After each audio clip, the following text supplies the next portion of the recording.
Here we go. Let's get it fucking started, son. Let's do it.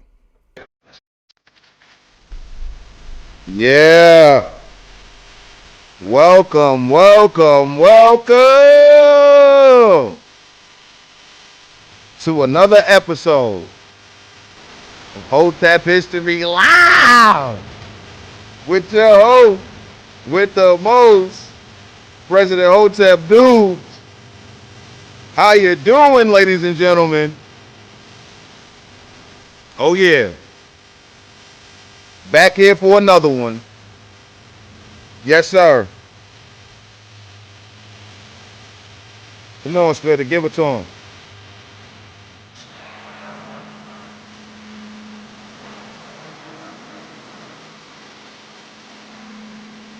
Morning Gertie with no makeup. Yeah.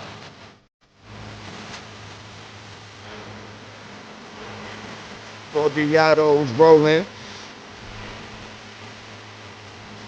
In it, out of lane.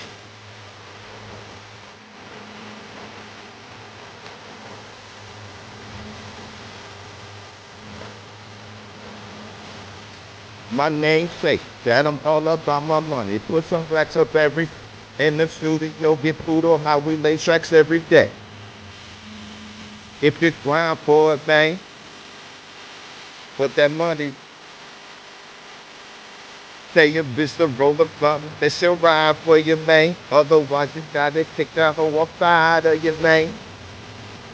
Ain't no more crime by this, man.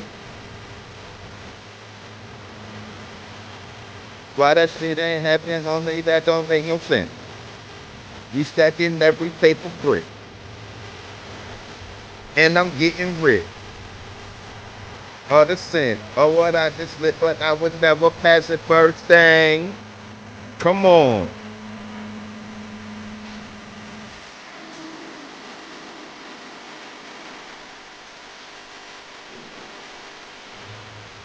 Oh, Mary, Mary, Mary. Come on. Oh, Mary, Mary, Mary. Oh, Mary, Mary, Mary. Oh, Mary, Mary, Mary. Yeah. Put you definitely there. Come on now. Yeah.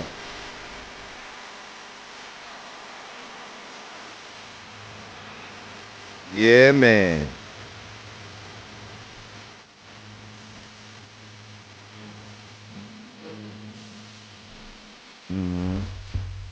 All right. How y'all doing? How y'all doing? Welcome, ladies and gentlemen, to another episode of Hotep History Live. I am your host with the most, President Hotep Dubes, representing Hotep Nation. How was your weekend? How was your weekend? Okay. Did you get something done, man? You already know we all about the productivity over here.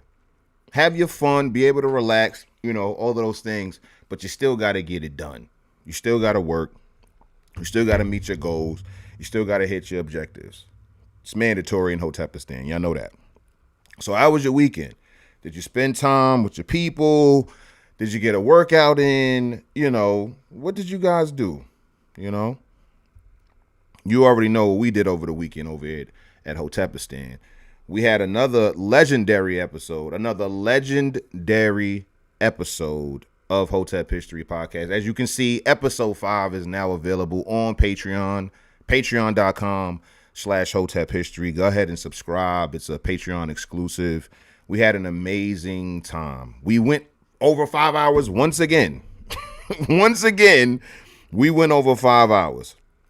And listen, we not doing that again. We're not doing that again. We're going to keep it a little bit more concise, fam. Like, we got to. But I had so much fun having the conversation. I was listening on the playback, and I was crying, laughing at the banter between HJ and Rashad. Like, it was amazing. So, essentially, as you can see in the title, it was about Black American traditionalism returning to the principles and morals, ethics, and beliefs that the ancestors had, and what brought Black America to the forefront the forefront of, American advancement, Black American advancement. And we were able to dive deep into a lot of stuff. We talked about politics, we talked about family, we talked about like the whole gender roles and all of that stuff. It was a good conversation. I mean, it was 5 hours long, and then it turned into capitalism versus communism. like it, it was deep. It was deep. I'm not going to lie to y'all. It was super deep. And yes, so make sure if you guys want to listen to the Hotep History podcast, make sure you're subscribing to the Patreon. As a matter of fact, subscribe and follow on all the things. How about that? How about we do that? Patreon, Kick, YouTube, Instagram, me on Twitter, and then of course on TikTok. Again, daily content being posted that you guys do not want to miss. A bunch of unsung heroes, so to speak, to be honest. What the hell is going on? So yeah, when it comes to that, like, I've noticed that, like, when it comes down to Hotep history and stuff like that, it comes from the need to talk about the unsung pretty much. Like, I don't really talk about a lot of the mainstream figures. Like, you haven't really seen me talk about like you hear me talk about Martin, but it's more of the underground knowledge about Martin. We haven't really heard me talking about like Malcolm X or Rosa Parks or anything like that. And it's not to disparage them or anything like that. It's just because there's so much Black American history that hasn't been told for a century plus. You dig what I'm saying? So you're talking decades upon decades of just Black American people who during their lifetime did amazing things. They did amazing things and nobody talks about them. Like nobody really regards them at all.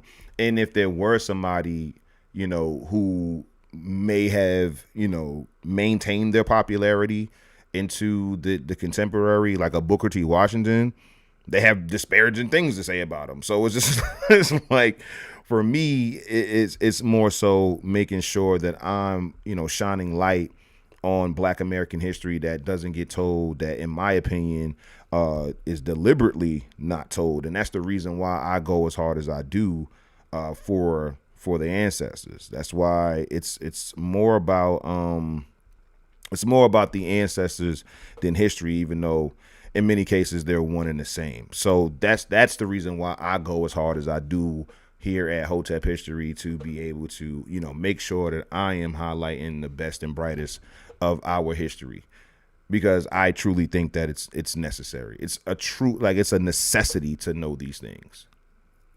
I truly believe that.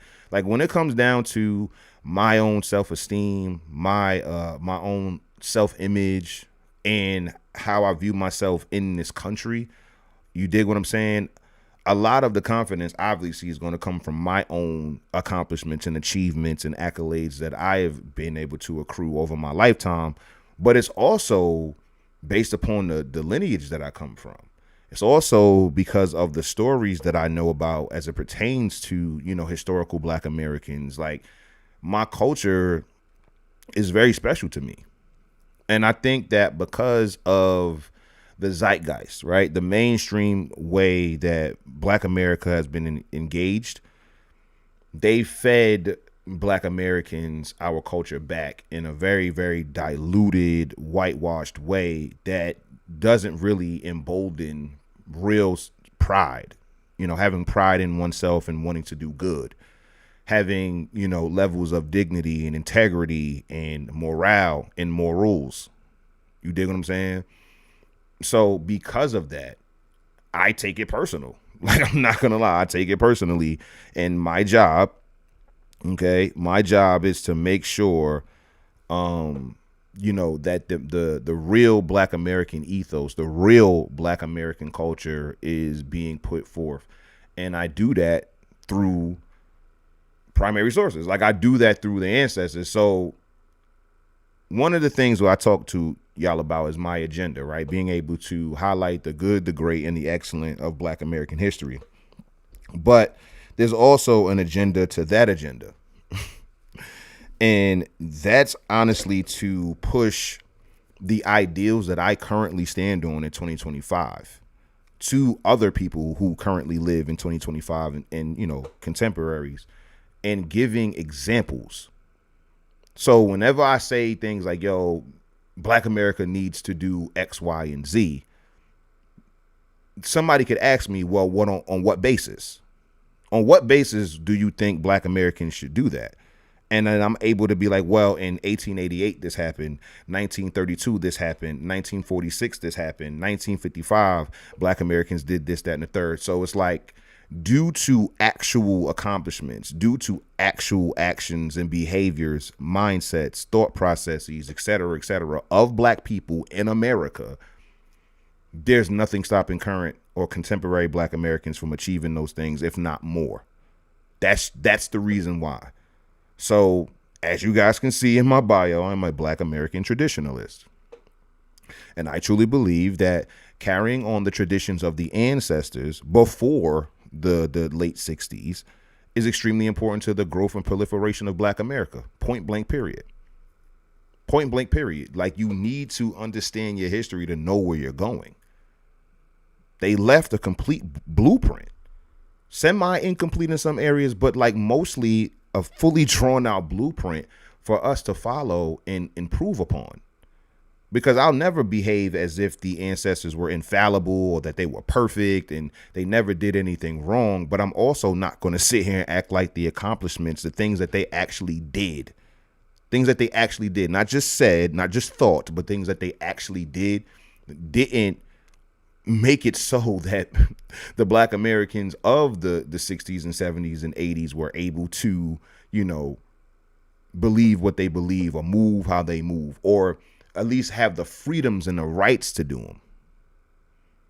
So I'm not going to disparage people who weren't even considered, an entire man, an entire person who fought through that, killed and died for that, been able to, build upon so many different facets of American, industry.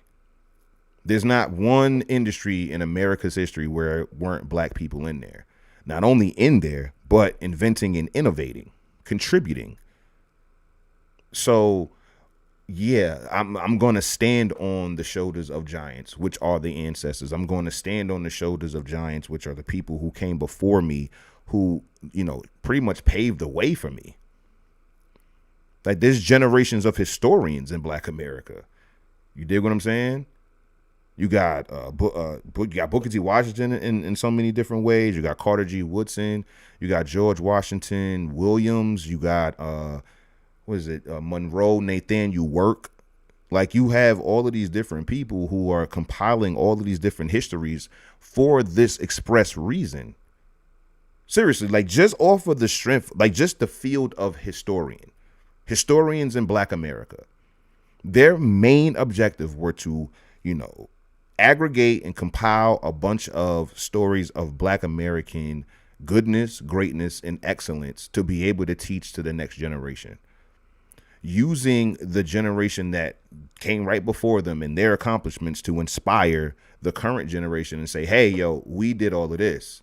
Or your grandparents did all of this. They were able to achieve all of this. Crispus Attucks was this person, and Paul Kufi was this person, and James Fortin and Phyllis Wheatley and all these different people. Like, we are telling you this stuff so you know that you can improve on their works. You can improve on the things that they got done. That's the main point of history, is record keeping for educational purposes. That's what that is.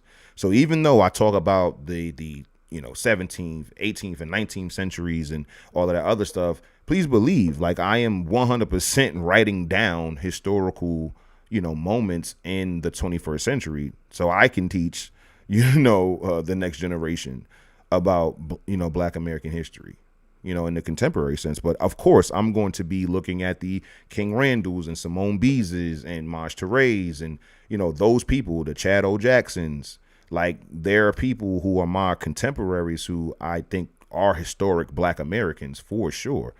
And they're going to be documented in the Hotep History Library for sure. I mean, a lot of them already have. So when it comes down to that, like, understand, like, history is extremely important. And we know that because On top of whatever the, powers that be, governmental forces, whatever it is, how they attack Black Americans on the contemporary sense, right? Like housing, covenants, or, segregation, and all these different things. Like, they also attacked the curriculum. They also created a curriculum that were going to inherently demoralize you once you read it. Like, that's what it was all about.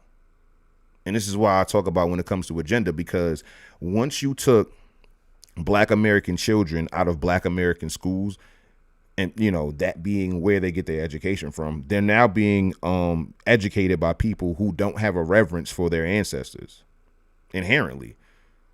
Some could be nefarious, some could just be neutral. They just don't care. They're indifferent to it. We care. Black Americans care. That's why we were teaching our babies. But then when it comes down to, Brown versus Board, and y'all know how I feel about that and how that negatively affected Black American education, despite, integrating into the quote unquote better schools. It's like, yeah, it's a better school on paper, but was it a better school in execution? You dig what I'm saying? Like, when now that there is no affinity between the teacher and the child from a cultural level, from a historical level, these children, the adults in this era, you talking about the 30s, 20s, 1910s, 1890s, they understood culturally what it means to be a Black American. And I mean, as far as the ethos, right? The ancestral Black American ethos, they understood that they had to impart the ethos in the children while they were teaching them the curriculum. That's actually what drove the curriculum home. What drives the curriculum home is being able to attach it to something that's relatable to them, attach it to something that actually hits home. So when you're talking about science, or you're talking about social studies, you're talking about any subject, English, it does not matter, math.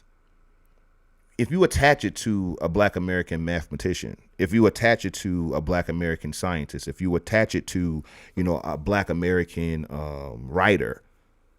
And so in order to teach, reading and writing, we're going to base our curriculum on famous or notable Black American writers.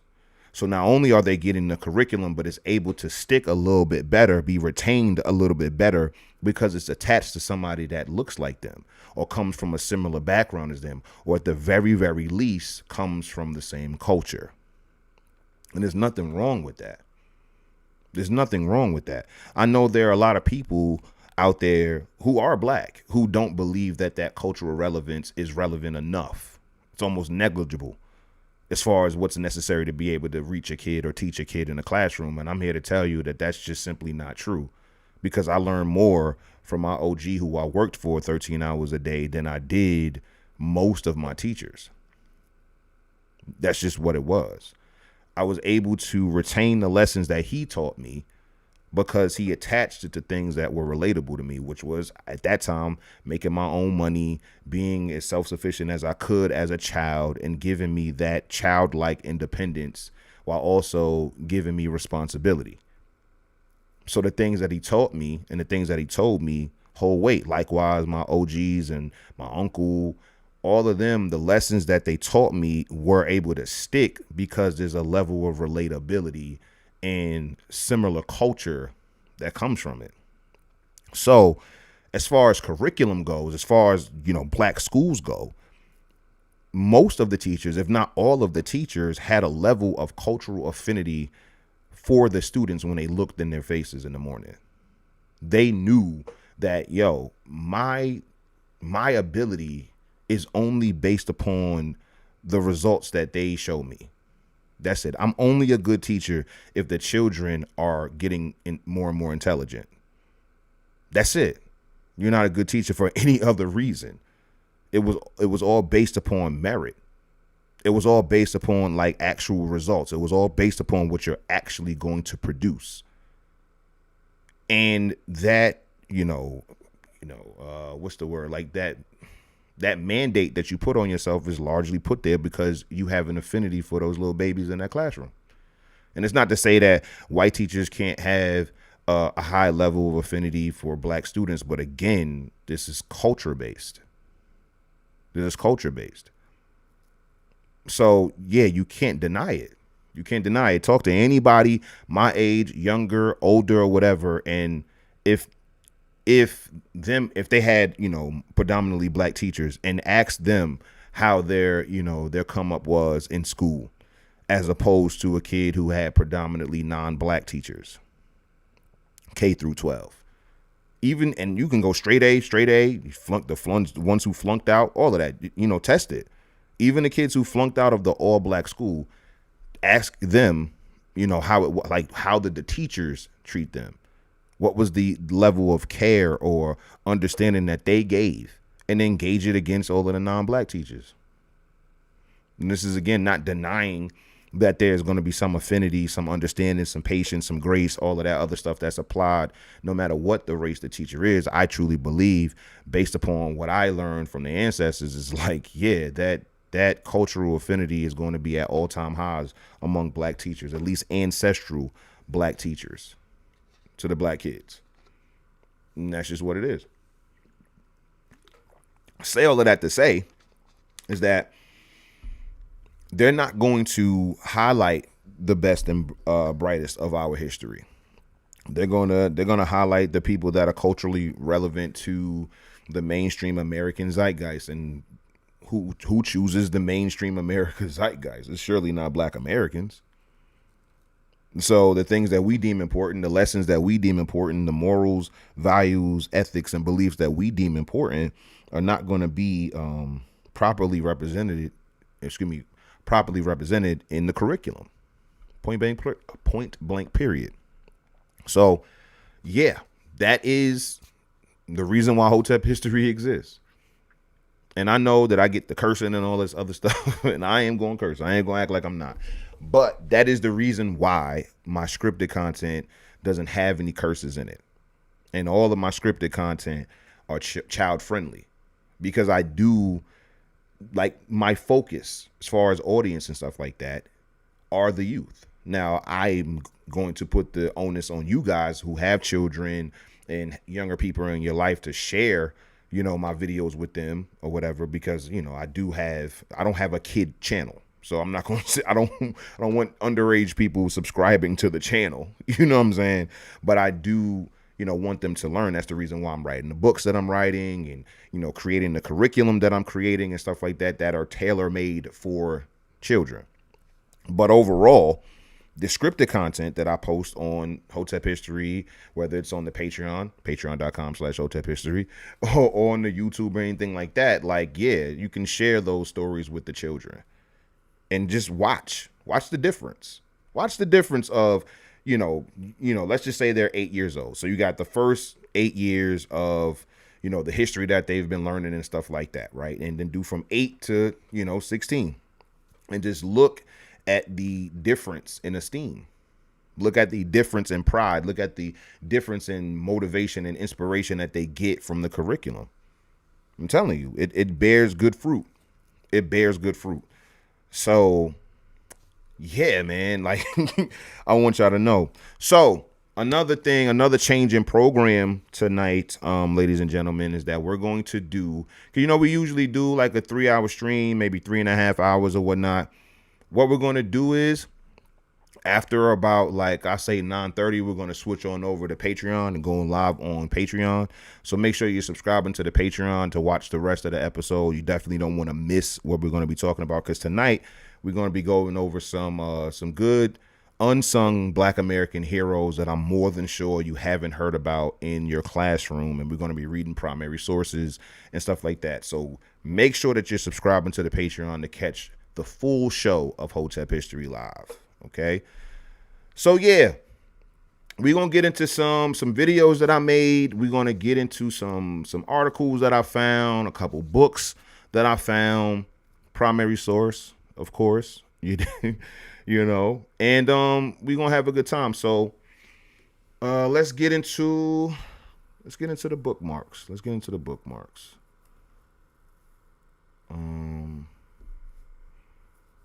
I love that we got folders now when you got a blue check. So we got Josephine Baker. We got Henrietta Wood. There was somebody else too. Hold on. Wait a minute. It was somebody else, but we can get. Hold on. I just want to make sure I have it. If I have it, then we good. If I don't, then I gotta find it. But it's fine. I'll be able to find it behind the scenes.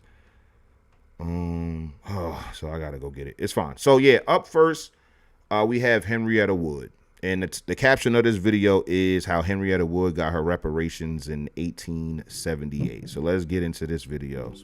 Arthur H. Sims was a Pullman porter who later became a successful lawyer in Chicago. His legal education was funded by the restitution his mother received from a historic lawsuit.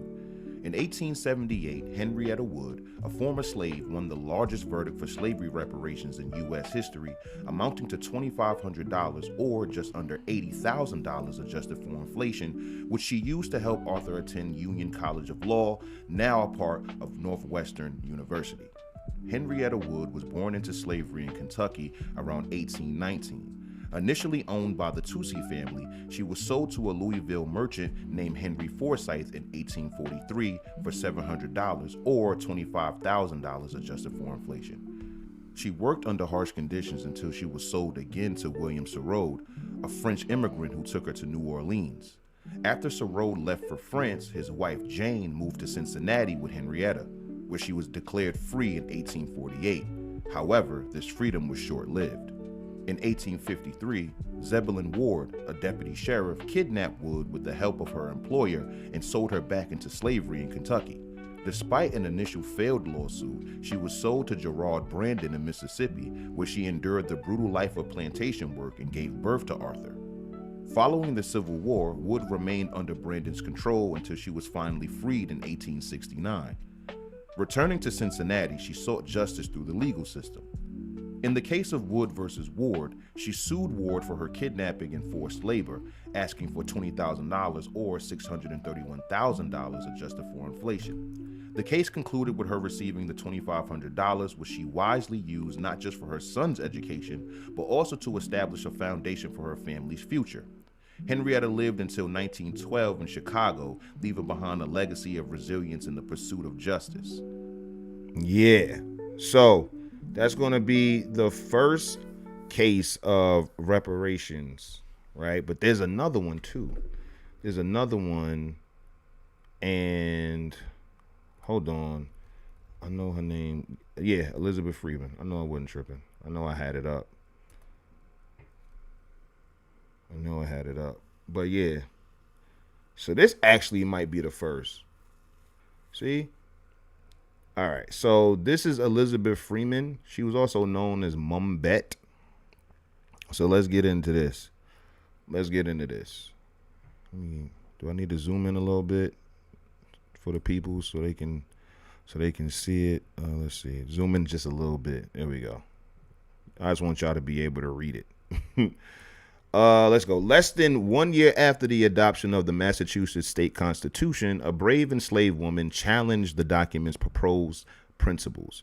Motivated by the promise of liberty, Elizabeth Freeman, born as Mum Bet, became the first African-American woman to successfully file a lawsuit for freedom in the state of Massachusetts.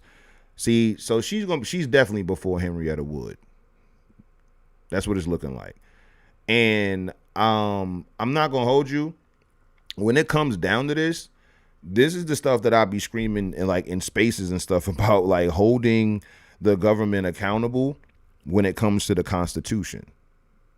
She was motivated by those documents. Like, yo, all of the principles that y'all standing on as Americans and all of that, like, nah, I need that.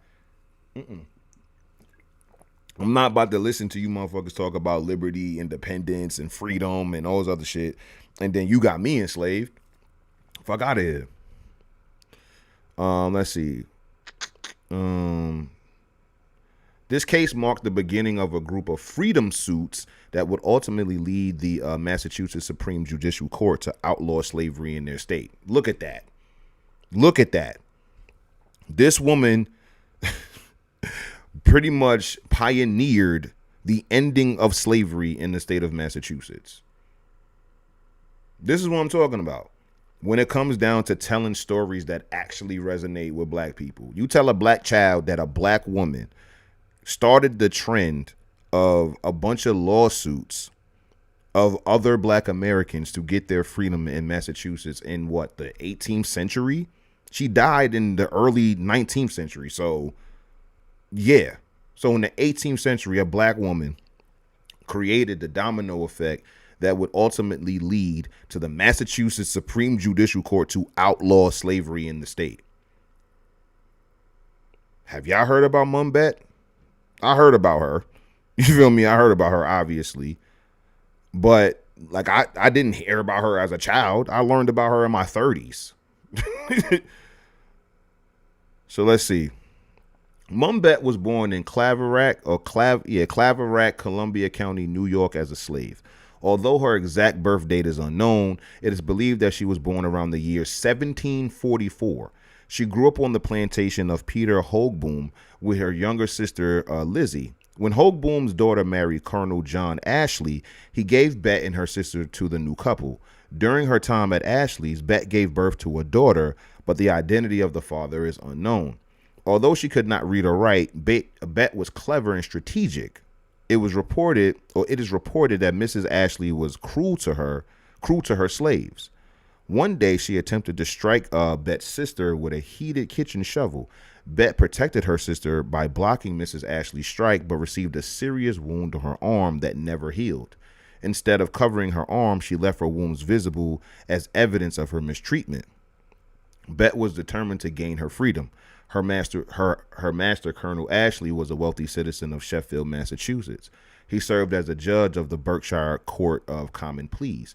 In January of 1773, he moderated the local committee that wrote the Sheffield Declaration. Yeah. So this declaration was approved on January 12th of 1773. It stated that, quote, mankind and the state of nature are equal, free, and independent of each other and have a right to the undisturbed enjoyment of their lives, their liberty, and property. This same language was used in the United States Declaration of Independence of 1776 and in the Massachusetts Constitution of 1780. Evidence suggests that Bet overheard these ideas when Colonel Ashley held events in his home and when the documents were read aloud in the public square. So again, like I said, she's sitting there listening to this man talk about freedom. Like, yo, listen to that. Mankind and the state of nature are equal, free, and independent of each other and have a right to the undisturbed enjoyment of their lives, their liberty, and property. Like, word? That's a fact? You standing on that? Copy that. Heard you. Can't read or write, but I heard you. I heard you. What are you talking about? You are 100%. Yeah, I'm holding you to that. Thank you for that information. That's how we playing it. That's what it means to be American and all of that. Word. Heard you. We rocking. I like that idea. I actually agree with you. Like, she overheard that and was like, I bet. So, seeking freedom, Bet turned to Theodore Sedgwick, a prominent attorney who helped draft the Sheffield Declaration with Colonel Ashley. Bet alone. So what?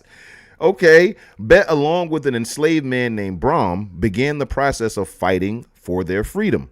Historians note that Sedgwick, along with many of the lawyers in the area, decided to use the case as a, quote, test case to determine if slavery was constitutional under the new Massachusetts Constitution. Look at that. Look at that. Look how this black woman got niggas' wheels turning. Yeah, let's think about it. Let's think about how unconstitutional keeping me in bondage is. Y'all talking all of this freedom shit, but I gotta, no, hell no. So in May of 1781, Sedgwick and his team filed a document called Writ of Replevin with the Berkshire Court of Common Pleas. This document ordered Colonel Ashley to release Bet and Brom. The Berkshire court stated that Bet and Brom were not Colonel Ashley's legitimate property. However, he refused to release them from his possession.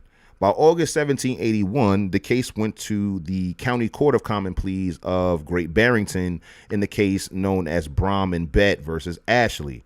During the case, Sedgwick argued that the Massachusetts Constitution outlawed slavery. The jury agreed with Sedgwick and decided that Bet and Brom were not Colonel Ashley's property. Bet and Brom were set free and awarded 30 shillings in the cost of the trial. Damn, Is Sam in the building? How much is 30 shillings? How much is 30 shillings adjusted for inflation? Let's see. Once she gained her freedom, Mumbet changed her name to Elizabeth Freeman. Colonel Ashley asked her several times to return to his home as a paid servant, but she declined. Now, how many times have we heard that, chat? How many times have we heard of these slave owners losing their slaves due to emancipation or whatever it is, and then being like, yo, please come back. I'll even pay you this time. Every single time, son. Every time. They come a knocking. They come a calling. Every single time. But she refused. She declined. She became a paid domestic worker in Sedgwick house. She became a paid domestic worker in Sedgwick's household instead. Freeman also worked as a prominent healer, midwife, and nurse. After 20 years, she was able to buy her own house where she lived with her children. Elizabeth Mumbet Freeman died on December 28, 1829, and was buried in the Sedgwick family plot in Stockbridge, Massachusetts. She is believed to have been 85 years old and is the only non-Sedgwick buried in the inner circle of the Sedgwick family plot. So, a black woman ended slavery in Massachusetts. That's what this tells me. A black woman did. She heard all of the stuff that they were talking about as far as drafting up their state's constitution, which then was also, a lot of that language was used in the Declaration of Independence to fight for America's independence and freedom and liberty and all this other stuff. So it's like this language went on to put the flag in the sand for the United States of America. And then she used that same language to free herself. Like, yeah, fam. Like, this is a monumental story. Like, this is incredible, son. Like, when it comes down to, Massachusetts public schools, I don't know. Let me try to turn it down a little bit. I don't know if they talk about Elizabeth Freeman.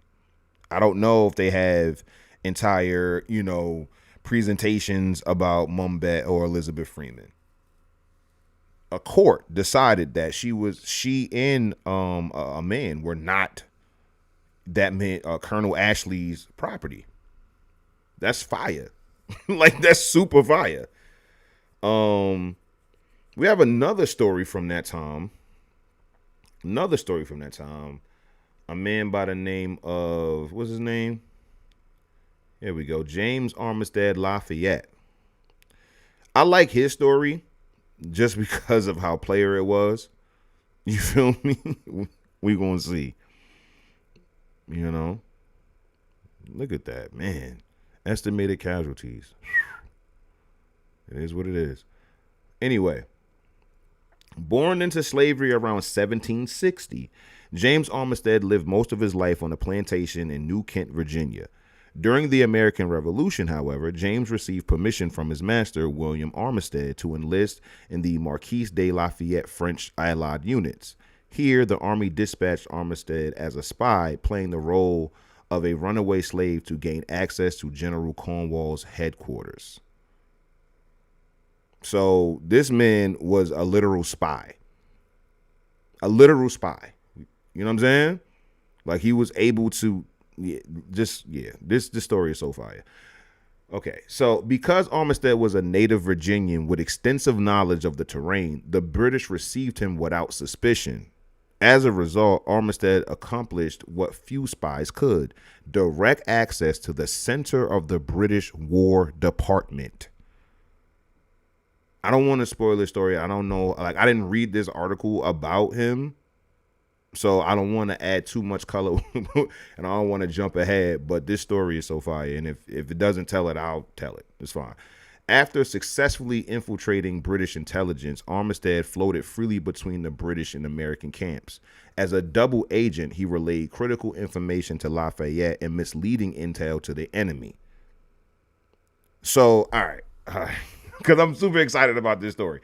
So it doesn't sound like they're going to do it. So the way James came to the British, right, was that he was like, yo, The Patriots, they treat me terribly.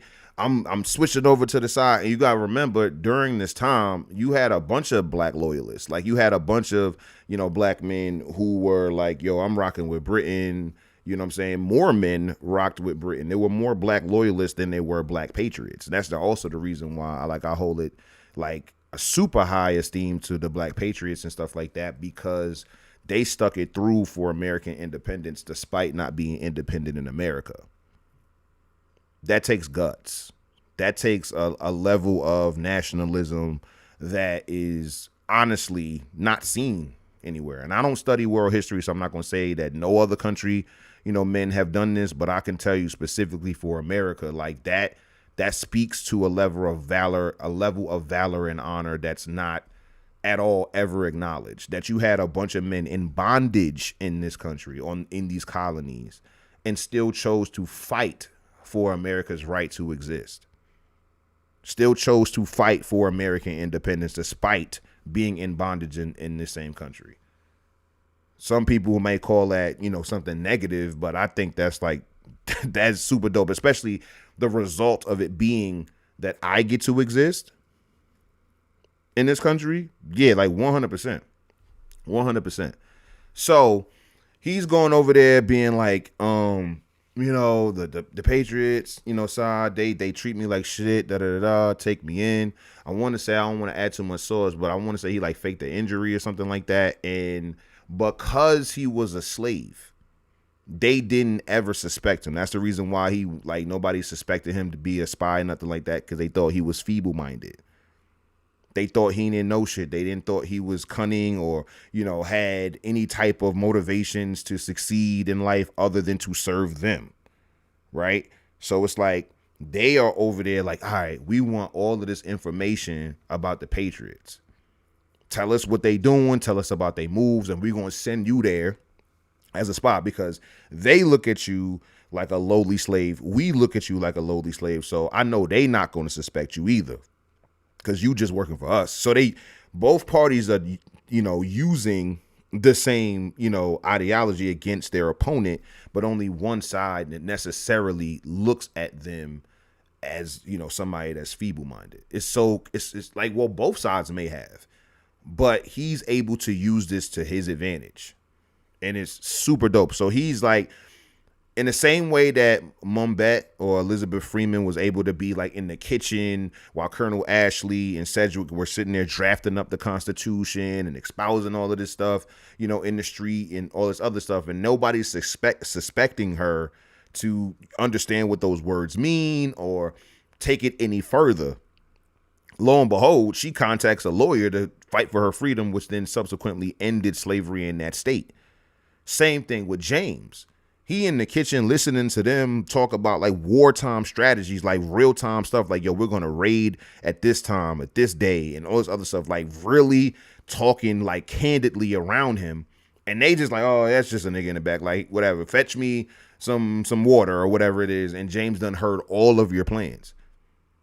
And so I don't know if they get into it in the article, but they do speak about how James is a native to Virginia, meaning he understands the terrain. Like they say, he has a knowledge about the terrain and all this other stuff. So when it comes down to ambushes and other military, attacks and stuff like that, he can give the Patriot side a lay of the land that the British clearly don't. First of all, they coming from a different country, a different continent altogether. They're not even here. You feel me? Like they're not even from here. And even the Patriots, while from here, technically, you know what I'm saying? They don't know as much as James. So James is able to map out the backwoods of Virginia. And that map applies during the day and at night. And there's no street lights in the middle of the woods of Virginia. It's complete darkness. And he's able to navigate better than anybody else on either side. You feel me? So he's able to set up attacks and stuff like that. So I want to say I made a video about this, but we're not about to, stress over it. So let's go. As a double agent, he relayed critical information to Lafayette and misleading intel to the enemy. Oblivious to his true intentions, the British assigned Armistead to work under the notorious turncoat Benedict Arnold. See, this is what I be talking about when I talk about unsung heroes and shit like that. Like, we talked about what was son's name? It's like Cheswell, Wentworth Cheswell, how he rode his horse and warned about the British, but we only hear about poor Revere. You know what I'm saying? It's the same thing. This black man is a double agent for America, by the way. He is successfully able to go back and forth between both sides of the war successfully, unscathed, and be able to relay information that will go on to help the Patriot side. And y'all have never heard of him. Now, of course, the military minds, this is battlefields.org, right? So the military people, they're going to have an affinity for this or a respect for this. But when it comes down to talking about the American Revolution, did you hear about him? You heard about, you heard about the British admitting defeat, but did you hear about the Black American participation and contributions that led to that? I doubt it. By helping Arnold maneuver his troops through Virginia, Armistead gained significant insight into the Redcoats' movements. So Benedict Arnold is an actual traitor. He's an actual traitor. And I don't know, and I doubt, well, no, because, yeah, he was, did he get found out by this time and just was openly Redcoat? I'm not sure. I can't remember. But if he wasn't, yo, you got a black man, more loyal than the white man. Here we go. Several of Armistead's finest acts occurred in 1781 during a critical moment in the Revolution, the Battle of Yorktown. The spy informed Lafayette and George Washington, about approaching British reinforcements, which allowed the generals to devise a blockade impeding enemy advancements. This success resulted in the final major victory for the colonists when Lord Cornwallis surrendered on October 17th, 1781. Did y'all not hear what the fuck I just said? A black man's intel directly resulted in the British surrendering in the American Revolutionary War. A black man, a black American man did that. Being able to go back and forth between the Patriots and the British. This is what I'm talking about, fam. Like, when it comes down to black American contributions to America, y'all can't tell me shit. Y'all can't tell me shit. Y'all can't tell me what America would look like without James Armistead doing what he did. Point blank, period. Point blank, period. He got busy. That's crazy. His information directly led to us winning the American Revolutionary War. A black man. Incredible. Though Americans celebrated freedom throughout the United States at the end of the war, James Armistead returned to life as a slave, son. His status as a spy meant that he did not benefit from the Act of 1783, which emancipated any slave soldiers that fought for the Revolution. Ain't that a bitch? Ain't that a bitch? That's crazy. As a result, Armistead began the process of petitioning Congress to fight for his freedom.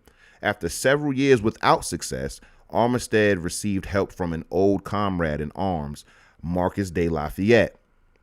Upon learning that Armistead remained enslaved, Lafayette wrote a letter to Congress on his behalf.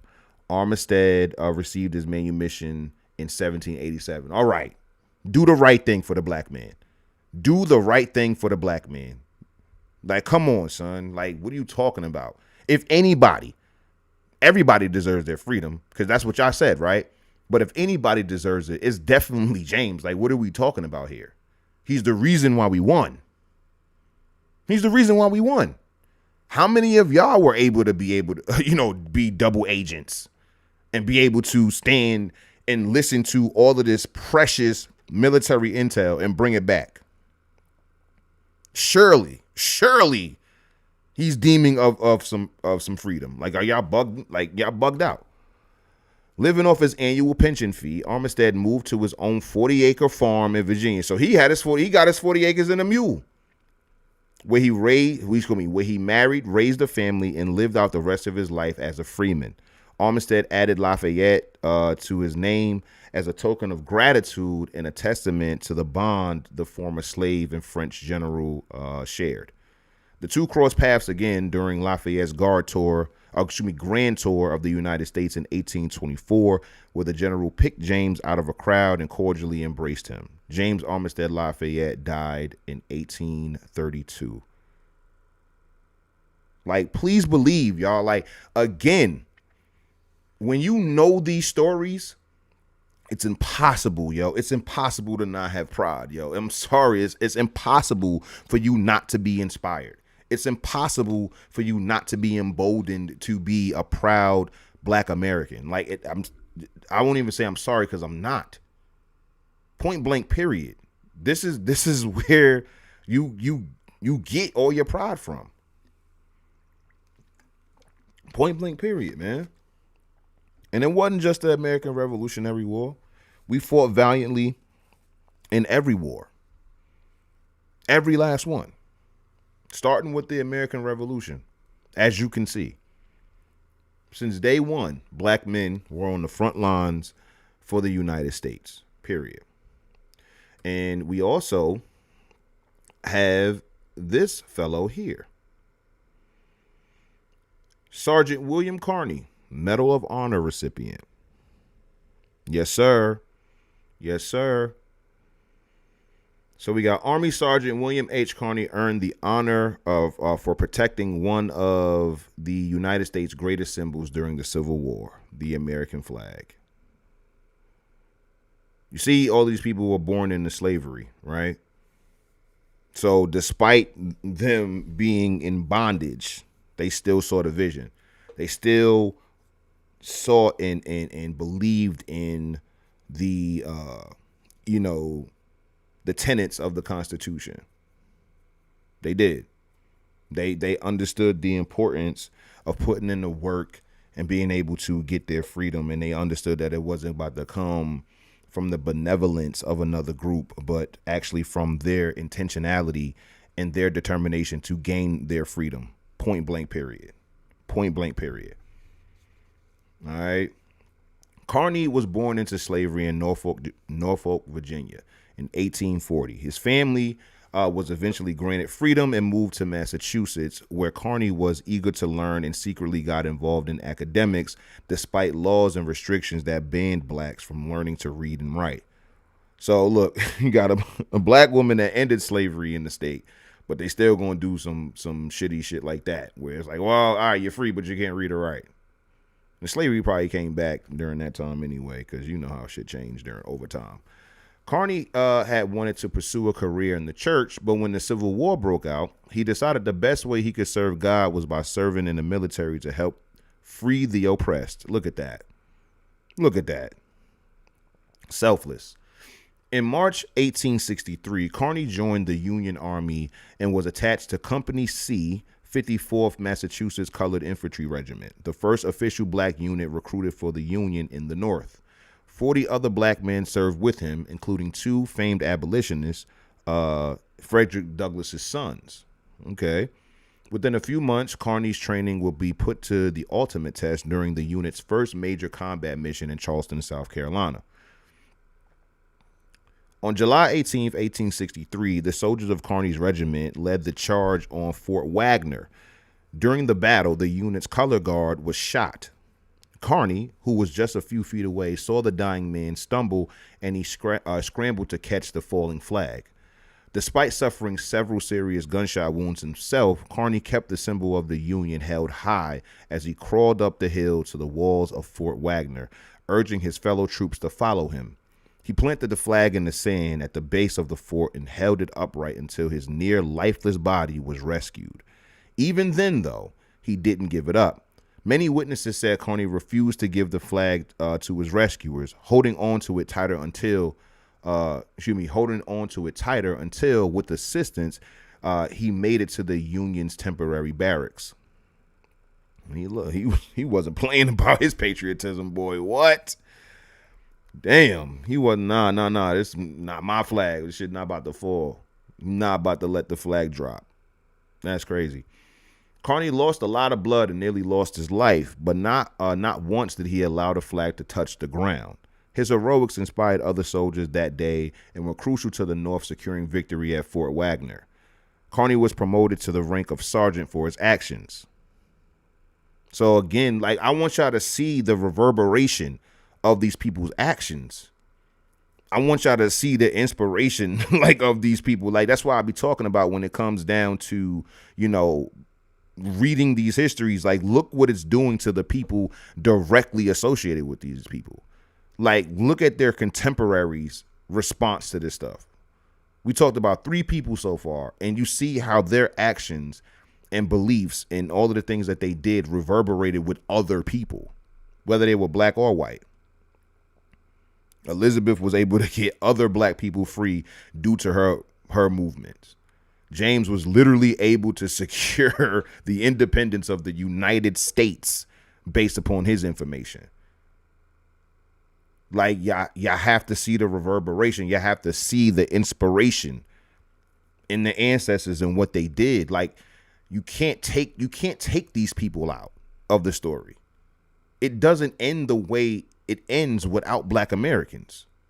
Point blank, period. Like, it doesn't end that way. It ends something completely different without black American contributions to these things. So let's get back to it. For his bravery, Carney was awarded the Medal of Honor on May 23rd, 1900. Of the 3,498 brave service members who have received the Medal of Honor throughout the United States history, only 88 have been black. Carney's legacy serves as a shining example of the patriotism that Americans felt at that time, despite the color of their skin.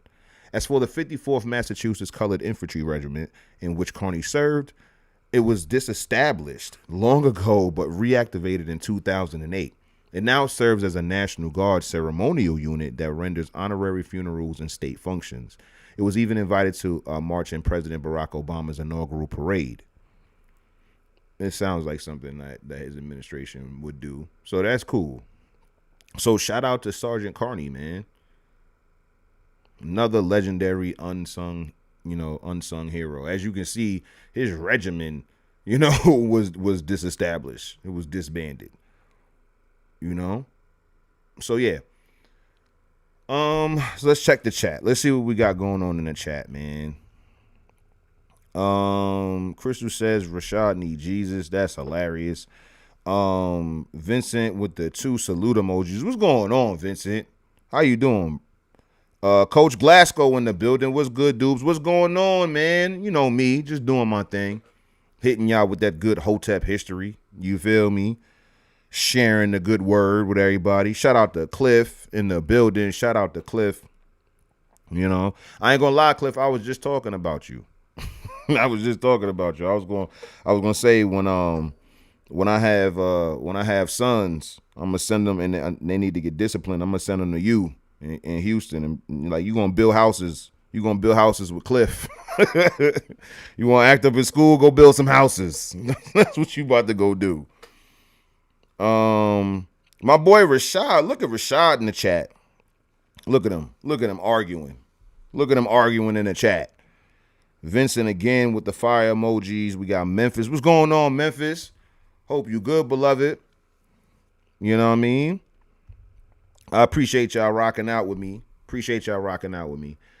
All right, so let's get into some more unsung people, huh? Let's get into some more people that we don't really, know about or hear about or talk about. Oh, this water be so good. I have to get another bottle. All right, what we got? So yeah, the Negro is this Negro Yearbook. Yeah, yep. The Negro Yearbook, an annual encyclopedia of the Negro, 1931 to 1932. Haven't read this one. I'm pretty sure I got it in my library. Like when it's titles like that, I just add them to the library. I don't even ask. I just add it to the library, and I'll get to it later. So yeah, look at the chapters that they got. Let's go back. We're gonna just sift through, see who we find. As a matter of fact, you know who else I wanna what else I wanna add? Yeah, it's already there. It's already there. I've been picking out of it periodically. We can actually close some of these. We talked about Elizabeth already. James we talked about, so we can close that. But yeah, the who's who in Colored America, that's the jam. That's the jam. So what we got? So, table of contents. Part 1, the Negro in the United States. Divisions. 1, interracial cooperation. Look at that. And not today. You know what? We'll do an entire episode on black and white unity, huh? We could do that. We could do that one day. We'll talk about historic, black and white, relations and all of that. It ain't gonna be like what was son who kept going to what was that interracial couple that kept going to jail for being together? You feel me? Let's see. Number 2, National Association of Colored Women. We can get into that. Emancipation celebrations. What else we got? Racial consciousness. What's that about? Let's zoom in on that. What we got here? What is the new Negro? We might have to get into the new Negroes. We might have to get into the new Negroes for certain present parties in the chat. Huh, Rashad? I think we should get into the new Negro. Matter of fact, yeah, that's what we do. We go to page 16. We go to page 16. Where page 16 at? I want to hear about that. I want to read about the new Negro. Yeah. The new blacks. Look. Almost perfect. Almost perfect. What was it, page 16? Oh, yeah, so we got to go back a few. Come on, hurry up and load up. All right, here we go. What is the new Negro? I'm surprised. We should see a picture of Rashad right here with the new Negro. Let's see. Let's see what they got. What is the new Negro? Here we go, right here. What is the new Negro? The Amsterdam News, New York City, answers the question, what is the new Negro? To our way of thinking, the new Negro, if there is such, is dependent upon himself for his food and thinking. A Negro who has the ideal of a spiritually and economically independent group working in harmony with and being a part of the larger American group. See, okay, so this is different. This obviously, this book was written in the 1930s, so this is nothing but ancestral black American ethos right here. This ain't the Rashads of the world. And it's all love to my boy Rashad. But this sound like me. These sound like Hoteps. These sound like Hoteps. Hold on, let's see. The new Negro is possessed of a new spirit. First, he believes in self-support.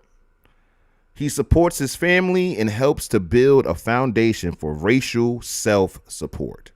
So he supports his family and helps to build a foundation for racial self-support. I was getting my inflections wrong. Let's see. To do this, he believes it is not only necessary to talk race pride, but to act it. Come on. Hence, he buys from a Negro grocer wherever he can. He goes to a Negro church. He has insurance in the Negro insurance company. He puts his money in a Negro bank. He acts race pride. Oh, come on now. They talking that Hotep. They talking Hotep right now. Hold on. They getting real Hotep. That sounds just like your boy. That sounds just like President. Hold on. Let's read that again. To do this, he believes it is not only necessary to talk race pride, but to act it. Hence, he buys from a Negro grocer whenever he can or wherever he can. He goes to a Negro church. He has insurance in the Negro Insurance Company. He puts his money in a Negro bank. He acts race pride. Yeah. Come on, let's get into it. Second, the new Negro is a pioneer for his people. The new Negro launches out into business. He may fail, and the old Negro may laugh at him. Okay? So the old Negro was the problem. Okay, so in this context, Rashad would be an old Negro. Got it. Heard him. The new Negro encourages the pioneer The new Negro encourages. Jeez, what's wrong with me? The new Negro encourages the pioneer in other lines. He is willing to, quote, take a chance to build for the future. Come on now.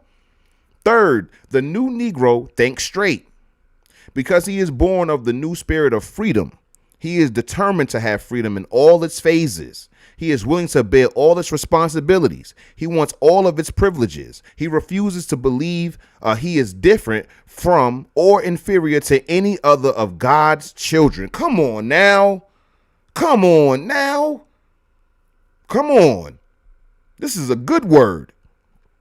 But he is not raising too big a row about it. The new Negro believes in God. Come on. He may be gradually changing his theology. It is perhaps wise that he should, but he believes in God. 100 years ago, now that would be 1832.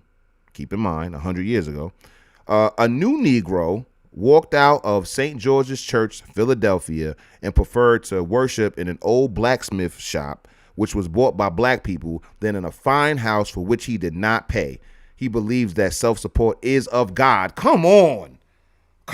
This is a good word. Are y'all hearing this? No. Because we were arguing on Spaces on Saturday about Sears coming into town. If you were in the space for Hotep History podcast, you got to check it out on Patreon. You're gonna love it. One of the things we talked about were Black American businesses having to compete with the likes of Sears coming in. And everybody was talking to me like, oh, Hotep, you got to compete. Oh, if they got better products and all this other stuff. And then I sent, let me show you what I sent Rashad.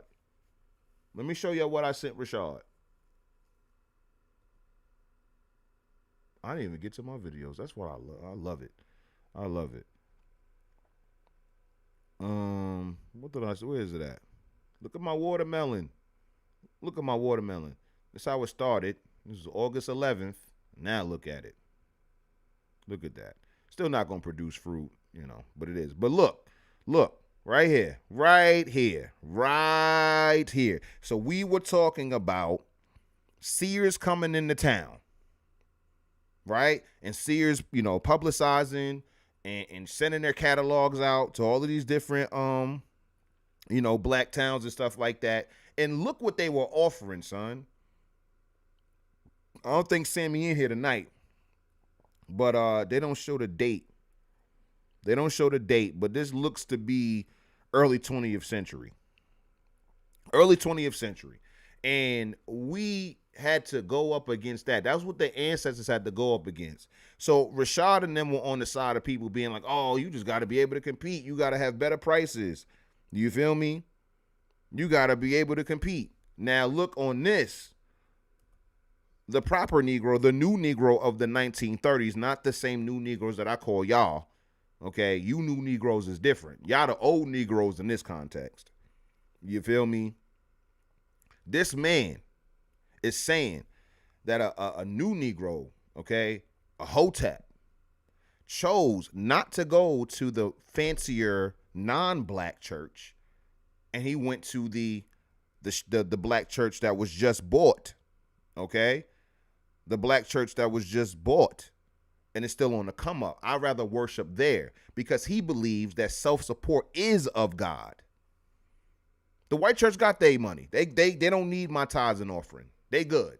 This black church needs my money. I'm black, they black, this church black. Yeah. That's where I'm putting my money. You feel me? That's what I'm talking about. So let's go. The new Negro has a new spirit, not necessarily a diploma, a white collar, a salary from charity organizations. He believes in God and himself and his future, and is hard at work. So that's the 1930s definition of the new Negro. That's what I'm talking about. That's ancestral Black American ethos if I ever heard it. I'm telling you that one little article or one little blurb, I might turn this into a video. I might read this whole thing.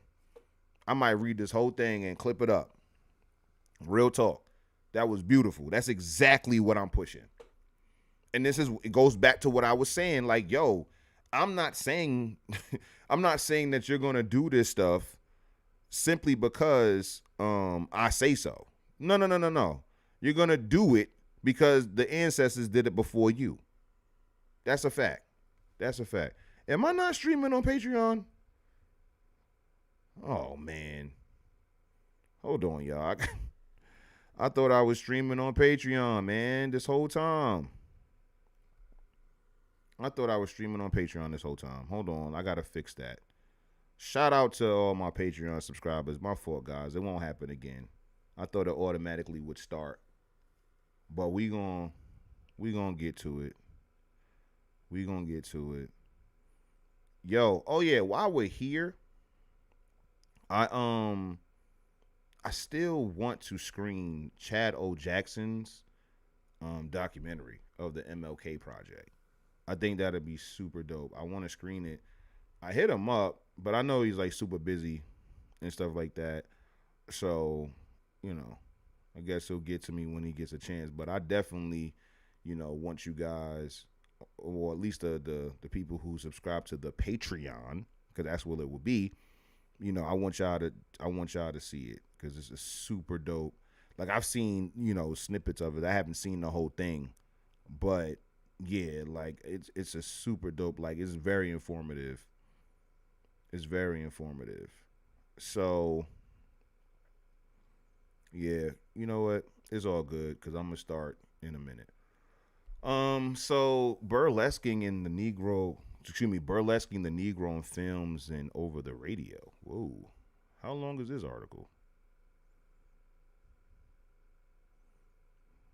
Let's see what they talking about in this one. Hold on, go back.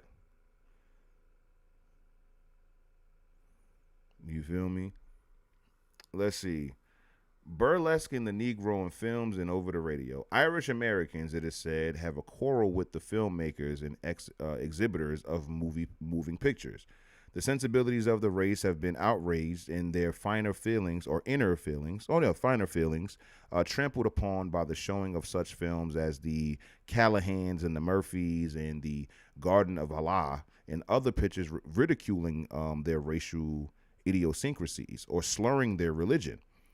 Their resentment was at first shown by vocal demonstrations of disapproval, raising disturbances in picture houses and disfiguring the pictures by squirting a black liquid fluid on them.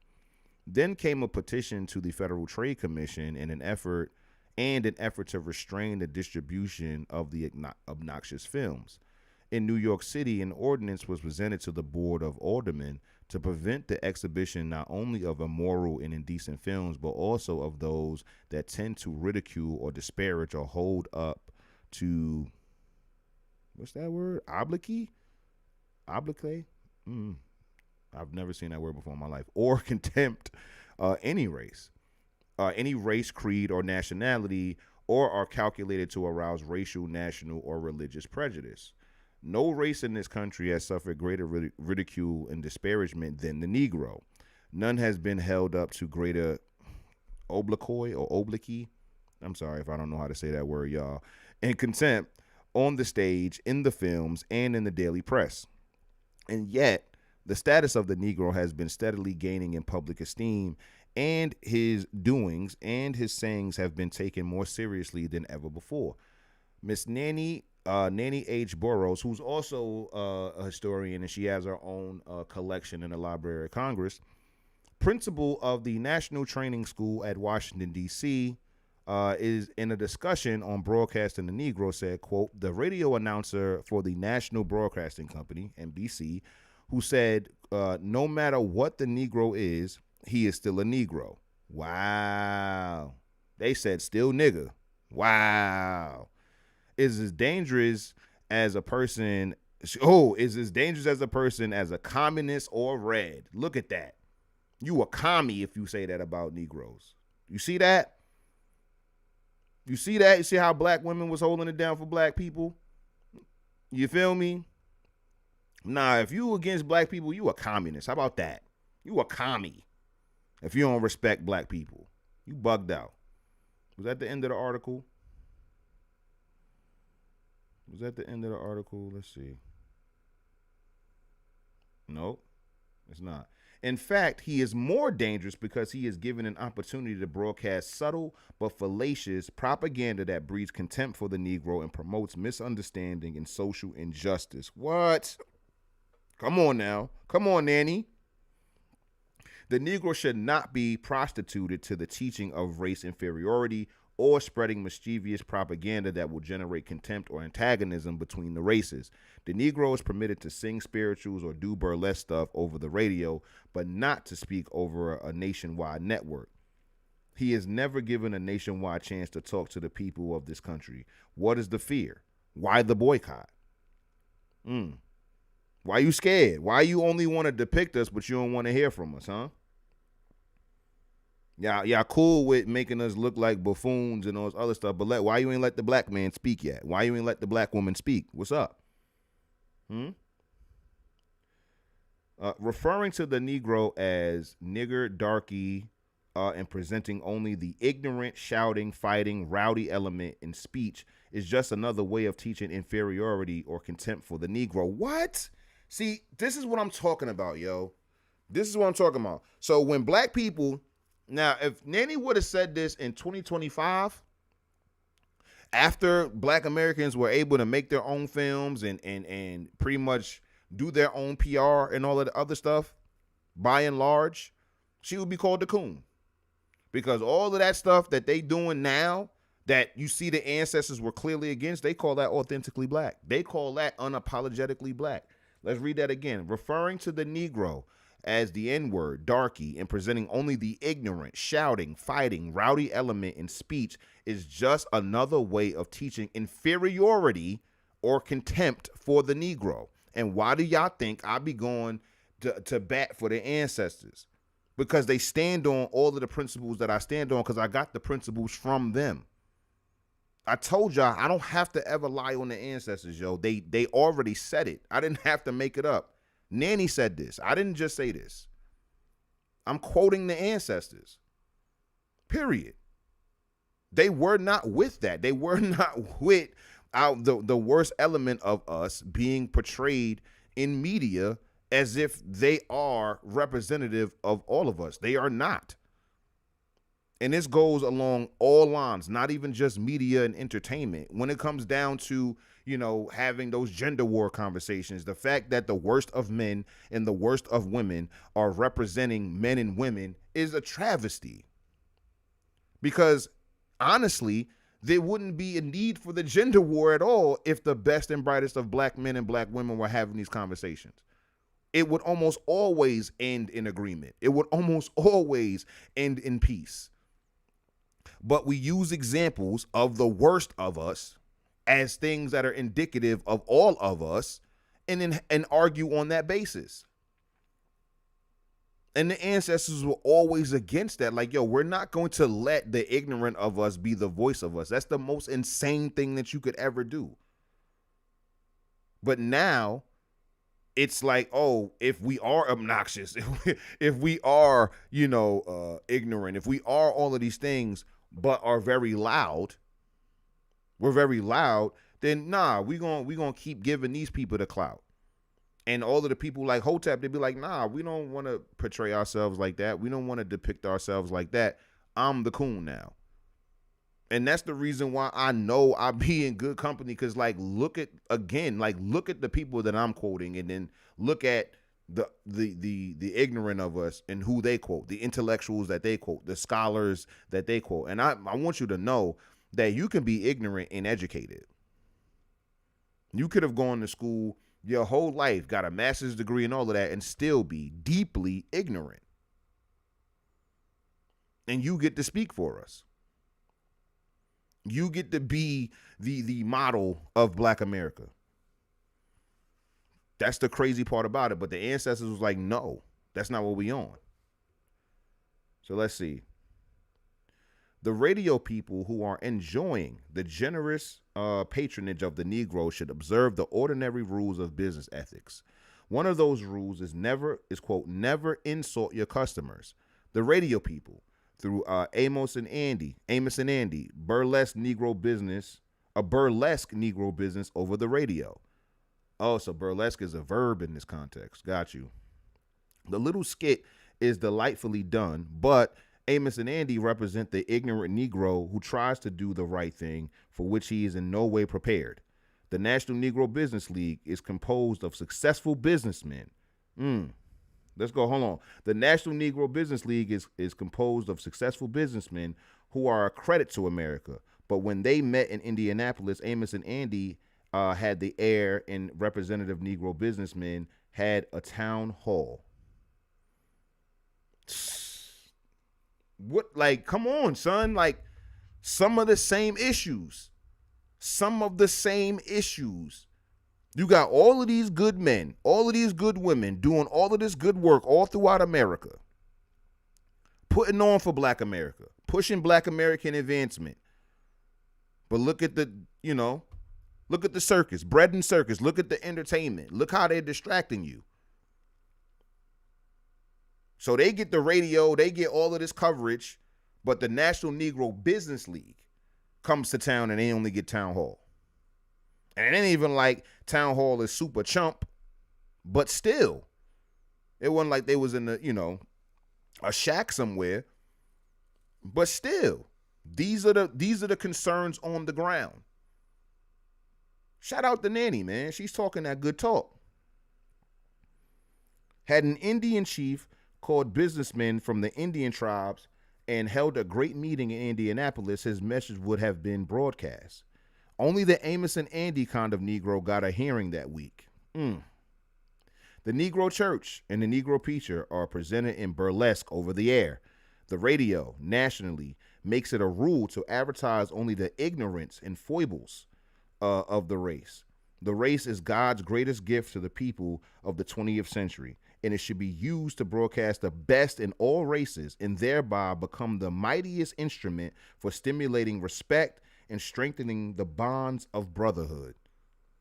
You see how serious and intentional the ancestors were? This is why I be going so hard and I go so crazy for the ancestors, because they wasn't playing about Black America.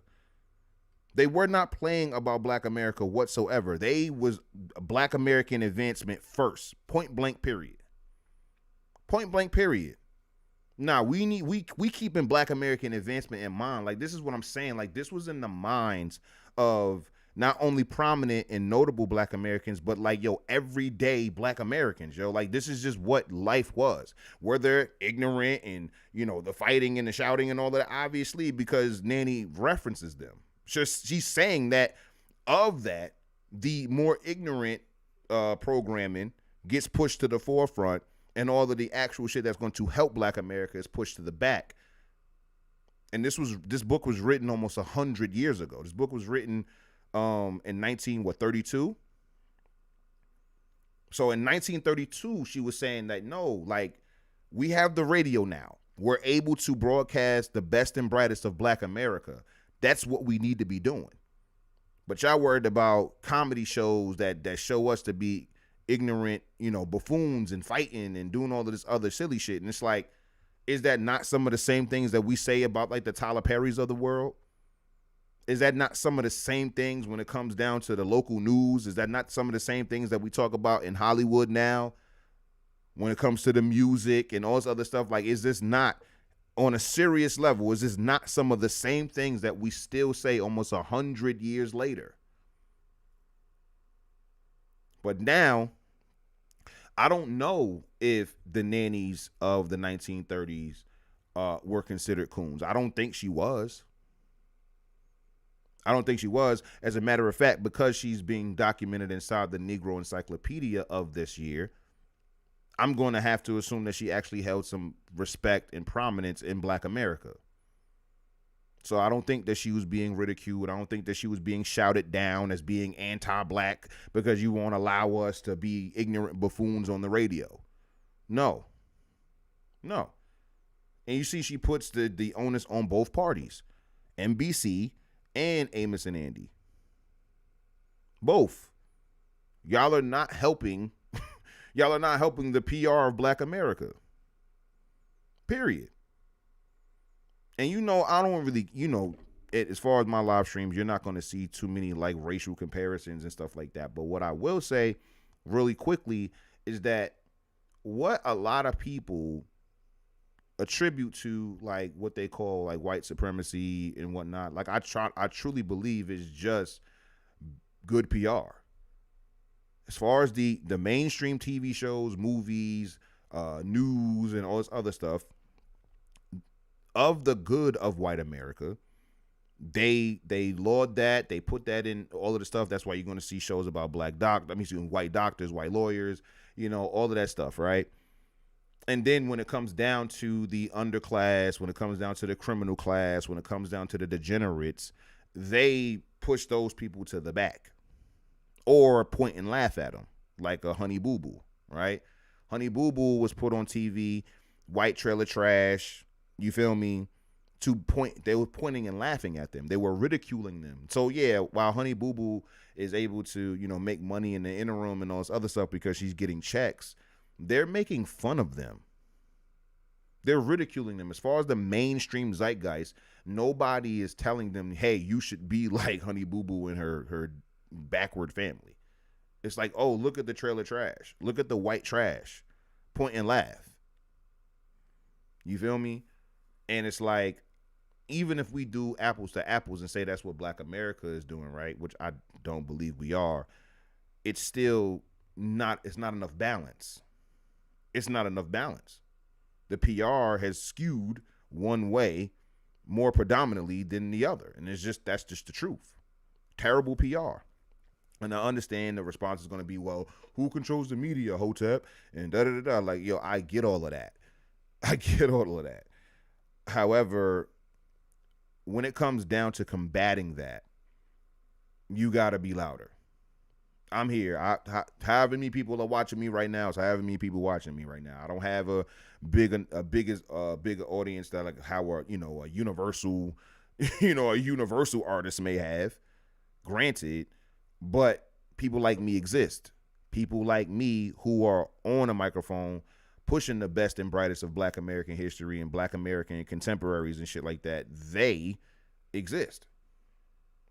So we gotta double down on those types of people, and we'll see a change. We'll see a change. Let's finish this up. H.L. Mechkin, editor of the American Mercury, observes, quote, "It seems to me that in objecting to such things as the stories of Mr. Cohen, the Negro shows a dreadful lack of humor. They really are very amusing. Are they exaggerations? Of course they are. Nevertheless, they always keep some sort of contact with the truth. Quote, it is argued that a white looking at Negroes must always see them as Negroes see themselves. Then what is argued is nonsense. If he departs too far from plausibility and probability, his own people will cease to read him. They dislike palpable falsifications. Everyone does. But they enjoy caricatures, recognizing them as such. So I guess he's defending it. The remedy of the Negro is not to bellow for justice. That is, not to try to apply scientific criteria to the works of art. His remedy is to make works of art that pay off the white man. That pay off the white man in his own coin. What? The white man, it seems to me, is extremely ridiculous. He looks ridiculous even to me, a white man myself. To a Negro, what does that say? To a Negro, lie must be hilarious. Oh, excuse me. To a Negro, sorry, I saw a little dot on here. Sorry. To a Negro, he must be a hilarious spectacle indeed. Why isn't that spectacle better described? Let the Negro sculptors spit on their hands. What a chance. What? Yeah. All right. All right, yo. All right. So we gonna cause I actually I got a little lost. We was gonna talk about some people. Um is the Who's Who loaded up? But I do like that. I think that article was super dope. Um yeah, there we go. There we go. There we go. We about to get into it. I know we ain't never heard of these people. That's why I love this book so much. All right. So let's do this. Let's just transition over to Patreon. Let's try this out. Let's see if we can make it happen. Um that's so crazy. I thought it would be live this whole time. And I'm not seeing it here. All right, let me put some music on while I do this. Put some music on. I know YouTube gonna bug out, but it's cool. That's another reason why y'all need to tap into the Patreon. You dig? Because YouTube, man, they be striking my episodes every week or every episode. Cause you know I'm gonna play some spitter and all of that, and you know that's copyrighted music, and I'm never gonna not play music on the stream, bro. Like that's just how it that's how it's gonna be. That's how it's gonna be. But I gotta do some troubleshooting to see what's going on here. So, matter of fact, go ahead and subscribe to the Patreon. I'll meet y'all over there. Thank y'all for coming through. You know, we trying new things in real time. Like I told you, we build the wings on the way down after we jump. You feel me? So thank y'all for coming on through. Subscribe to the Patreon. Subscribe to the Patreon. Come on through. We about to talk more about unsung heroes, and we're actually going to get into a rivalry between Martin Luther King and somebody else. So you definitely want to tap into that. If y'all like the historical drama, y'all definitely gonna want to tap in. So as always, you can't have the future without the present, and you can't have the present without the past. And we don't study history to live in the past, but to order our steps in the present to positively affect our future. Thank you guys for tapping in. You feel me? We're going to take this party on over to Patreon. So make sure you subscribe to the Patreon, patreon.com/Hotep History, patreon.com/Hotep History. And I'll see you guys in a minute.